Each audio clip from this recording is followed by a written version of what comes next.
자, 얘기 좋습니다. 딸 명의로 편법 대출 받았던 의혹을 받고 있는 양문석 후보 얘기도 계속 나오고 있습니다. 자, 장가희 기자. 새마을금고중앙회가 어제 양 후보 딸과 대출 모집인을 수사기관에 통보하기로 했어요. 이 결과를 두 가지로 요약할 수 있을 것 같은데요. 대구 수성 새마을금고에서 딸 명의로 받은 사업자 대출 11억 중에 5억 8천만 원은 원래 집 대출을 받았던 이 대부업체 대출 상환에 쓰였고 또 5억 1천만 원은 양문석 후보 배우자 계좌에 들어갔습니다. 또 대출을 받은 후에 진짜 사업자가 이 사업을 영위했다는 증빙 서류를 새마을금고에 이제 제출을 해야 되는데 이 서류를 한번 살펴보니까 7건 대부분이 허위였습니다. 예를 들어서 A 주얼리 회사에서 1억 1천만 원, B 의류 회사에서 8천만 원 등을 구매를 했다고 했는데 실제 미등록 사업자이거나 대출 실행 전에 폐업을 한 곳이었습니다. 중앙회는 양 후보의 딸 그리고 대출 모집인 새마을금고 임직원을 수사기관에 통보하기로 했습니다. 어제 검사 중간 발표 직접 들어보시죠. 개인 사업자 대출의 용도의 유형, 허위 증빙 대출, 부실 여신 심사 등 위법 부당 혐의가 발견되었습니다. 차주가 21년 7월 9일 새마을금고에 제출한 제품 거래 명세표 5개 업체 7건이 대부분 허위인 것으로 판명이 되었습니다. 네, 위법 부당형이 발견됐다고 발표. 자, 서동욱 변호사님은 이 변호사로서 이 향후 전개 과정 상황은 어떻게 되리라 보십니까? 이거는 이제 그 조국 가족하고 똑같이 진행될 겁니다. 예를 들어 이제 조국 가족 범행을 보면요, 조국 교수가 이제 서울대 공인권법센터 소장이잖아요. 또 아쿠아 팰리스나 그러면 이제 조국 교수가 추선할 수가 있는 거예요. 그리고 이제 그 실행은 어머니 정경심 교수가 많이 이제 그 허위나 위조에 따라서 이제 이미 처벌됐죠. 그다음에 조민 씨도 그걸 아는 거예요. 따라서 조민 씨도 이제 벌금이 1천만 원 넣었죠. 아마 이게 똑같이 될 것 같아요. 이 사건도요, 딸도 죄는 있어요. 근데 딸이 주범은 아니에요. 딸이 뭐 대학생이 뭘 알겠어요. 부모님이 하니까 명의만 빌려준 거예요.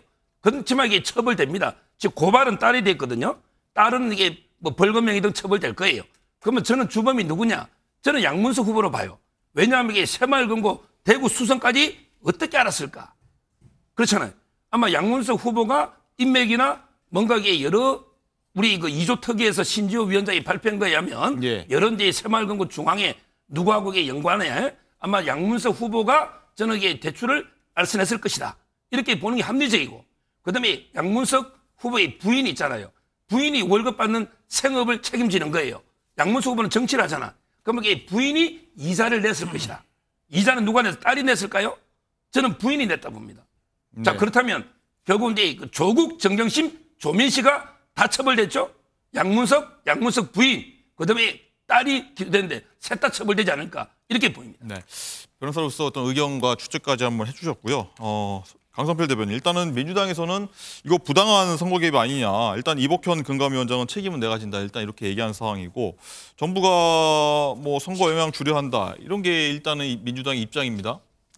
저는요, 물론 금감원도 전문적인 실력이 있겠죠. 그런데 새마을금고 직원들이 봐도요, 이거 어려운 문제가 아니에요. 그래서 확인해 보면은 하루면은 다 본인들이 다 알아서 해결할 수 있는 문제를 유례 없이 새마을금고에 대한 공동조사를 금감원에서 자청해서 했다는 것은 이것은 정치적인 의도가 있는 거 아닌가?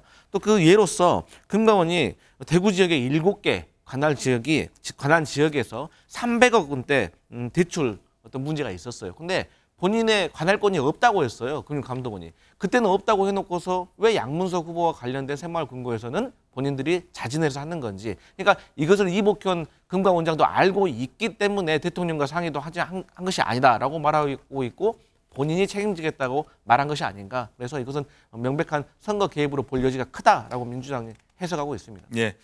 자, 양문석 후보는 이에 대해서 별도 입장은 내지 않고 잘못을 인정하면서 유세장에서 기회 달라고 호소를 했습니다. 목소리 듣고 오시죠. 거의 한 달에 가깝게 또 언론의 집중판을 맞으면서 사과하고 또 사과했습니다. 개인 양문석에게는 정말 무릎 꿇고 그만하자. 내가 왜 이걸 이렇게 붙어야 될까? 양문석 잘못했습니다. 잘못한 게 있습니다.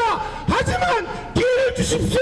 윤석열 정권 제가 종식시키는데 깃발이 되겠습니다, 여러분.